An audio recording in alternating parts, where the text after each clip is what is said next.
My wife went out last night and didn't come home until this morning. This is horrible. I'm furious right now, but I'm also depressed as hell. I know what I have to do, it's just killing me that I have to do it. It's fresh and it hurts a lot. My wife didn't come home last night. She went out with a couple of girlfriends, which is pretty normal for her. She's normally back around 2 a.m. on these nights, so I waited up. Around 2:30 I called to check in. She answered, and I could hear people in the background. She told me they went to a party, but were leaving in a couple of minutes. She wasn't home by 3, so I texted. It delivered, but no reply. Around 4 a.m. I called again. It rang a couple of times before she sent me to voicemail. My wife finally came stumbling through the door at 6:47 a.m. this morning. I know the exact time because I was worried. She was wearing a dress she didn't leave the house in, with mesh leggings I've never seen either. The leggings had clearly been torn, and her makeup was smudged. My heart sank when I saw her. My immediate worry was that she had been assaulted. She only shook her head no when I asked her that. I asked her what she had been doing then. She only said that I knew what she had been doing, and that kind of confirmed what the voice in the back of my head had been screaming since she walked in. My wife cheated on me last night. I asked her who it was. She shrugged almost casually and said it was somebody they met at the club. She went back to his house and hooked up with him, then Ubered home. She then said she didn't want to fight and just wanted to sleep, so that's what she did. She's still asleep now and didn't even take a shower before passing out. Suffice to say, our relationship is over. We don't have any kids, and we rent, so it shouldn't be an extremely complicated process. I keep trying to reason myself out of it, pretending there might be something to salvage here. I've always maintained that cheating would be a red line for me, though. I think I need to stick to that now. Small update. Alright, things have happened. I am no longer at home. I left. I wasn't able to get the day off work today, though, so I'm writing this on my lunch now. It's been a struggle keeping myself together today, honestly. I've had to sneak off to the bathroom twice to cry, "Shit's rough, dude." I'll post something more detailed later on because holy fucking shit, there's a lot. I'm exhausted. I've only slept about 4 hours total since this all happened. Does anyone know if I should post the actual update in a new thread, or just update the one I already made? It's going to be a lot of text, probably longer than the first one by a bit. Also, to the woman who felt compelled to send me a topless picture. Thanks, but also no thanks. My heart just isn't in that sort of thing right now. Second, update me again, folks. I'm sorry I didn't get around to this sooner. I wasn't able to get the day off work yesterday because my boss kinda sucks. I was a complete mess at work yesterday though, so I was allowed to take the rest of the week as vacation, thankfully. I think I went through all of the stages of grief while my soon-to-be ex was sleeping. I wasn't expecting my post to get any attention at all. I just figured I needed to try to talk to someone about it, because I was not in a good headspace. I made the post in the morning, and by noon she was still conked out in the bedroom. I had processed things a bit more, and I had a rough plan in my head that I was starting to set in motion. I made a short list of questions I wanted answers to, gathered up all my important documents, laptop, etc. Then I went into the bedroom and started packing myself a suitcase. I know a lot of folks wanted me to kick her out. I did consider it, but honestly, I'm not overly attached to this place.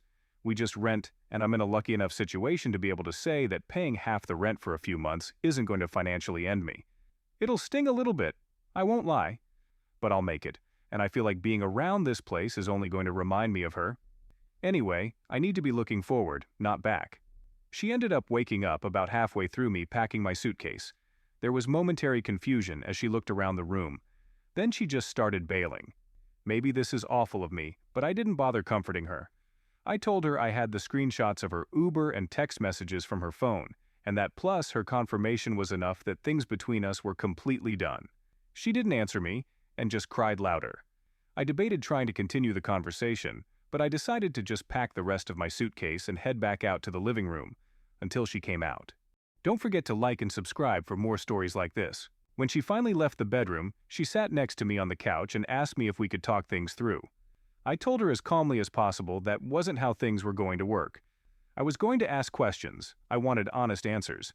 She told me she'd be honest, so I proceeded. My voice was shaking the entire time. It was taking me everything to hold it together, but I kept going. Was this the first time she had cheated?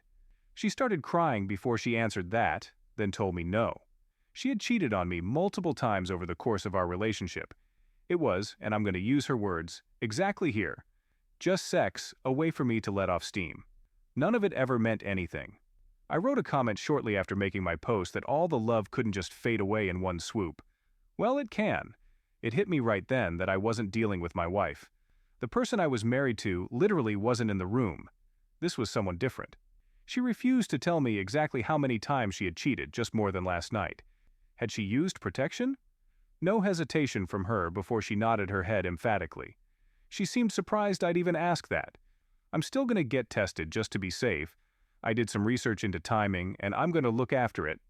Were her friends also cheating on their spouses? Yes, and no. I tried to get her to tell me which of her friends were cheating, so I could get in contact with their spouses. She probably should have, because her refusal led to me messaging pretty much the romantic partner of every one of her girlfriends I could find on social media. There are a couple I don't know or couldn't find, but I did my part. Why did she do it? This was the answer that gutted me the most. I'm going to use her exact words again. I need to have sexual variety. I told her that it's not like our sex life is dull, she clarified. It's not the same as something new. I didn't even have a response to that one. I had expected something about me working too much, or not supporting her emotionally. Nope. She just fucked other guys because she felt like it, and wanted to have some fun. When I didn't respond, she started asking me about counseling and therapy. I reiterated that our relationship was over. I'll be leaving. What she did next disgusted me. My ex actually tried to have sex with me. She put her hands on me and started trying to take off my clothes. I felt like I wanted to vomit and pushed her away after a couple of seconds. She just kept telling me that she would figure out a way to fix it, that we would work through it together. I told her that there was no way, and she started bawling again. She went to the bathroom and locked herself inside. I was just sick of everything at that point. I called her mother and told her what was going on. The full story too, the cheating, the questions I had asked, and the fact I was leaving. I've always had a good relationship with my ex's parents. They both decided to drive to town, which is about an hour for them. Once I knew someone was on the way, I just grabbed my things and left. Her waterworks in the bathroom were just annoying me because it felt hollow to me, especially given the answers to my questions. I ended up packing another bag before I left and took all the things that I could think of that I felt sentimental attachment to with me. I found a parking lot and sat in my car until I was able to get in contact with a buddy for a place to crash. I tried to take a nap, but I was running on way too much adrenaline.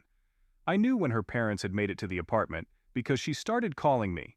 When I didn't answer those, she started texting me. She had gone from sadness and crying to furious. Apparently, I'm a fucking piece of shit for telling her mom everything. Whoops. I'm not sorry. I've received roughly 100 texts from her since leaving. They range from name-calling all the way to begging me to come back, to sending me pictures of the food she ate for some reason. I haven't responded to any of them. I feel like I said my piece before leaving. So that's where I'm now. We didn't have joint finances, so that part was easy. I canceled all the subscriptions that go to my credit card just to be sure, and changed all my important passwords. I'm crashing on a friend's couch for the next bit. But I've got some feelers out to some short-term rental places until I can find something more permanent. I've got feelers out for a divorce attorney too. A coworker of mine had a recommendation, so barring something better I'll probably go with them. I also wanted to say that I was shocked how supportive everyone was, and thank you for that. Truly, from the bottom of my heart. It isn't easy for me to talk about emotional things with people close to me. This was an invaluable venting place for me. Thank you all so much. Final update. Hey folks, I'm happy, I guess, to say that this will be the final update to what has been probably the most difficult chapter of my life. I've felt an immense amount of support from the community here from my initial 2 posts, so I wanted to give a short update. Bottom line, my ex and I both signed the final papers for our divorce this week. It feels kind of surreal to think about that still. About 2 weeks into everything, she got resistant. I cut her off entirely, and she refused to return my attorney's calls for a little while. Eventually, things got back on track. As for the infidelity itself, I don't have a ton more details to share with you. We did a short mediation, and by that time I didn't feel there was any remorse on her end.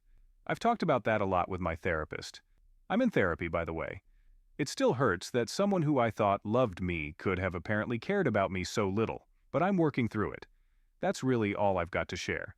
Thanks again, everybody, for your advice and support. Comment. You know things are over when you calmly make your exit. I'm so happy he got out of there and he can move on from his dumpster fire of an ex. We have come to the end of our story. Don't forget to like and subscribe for more stories like this. Tell us what you think about this story in the comments.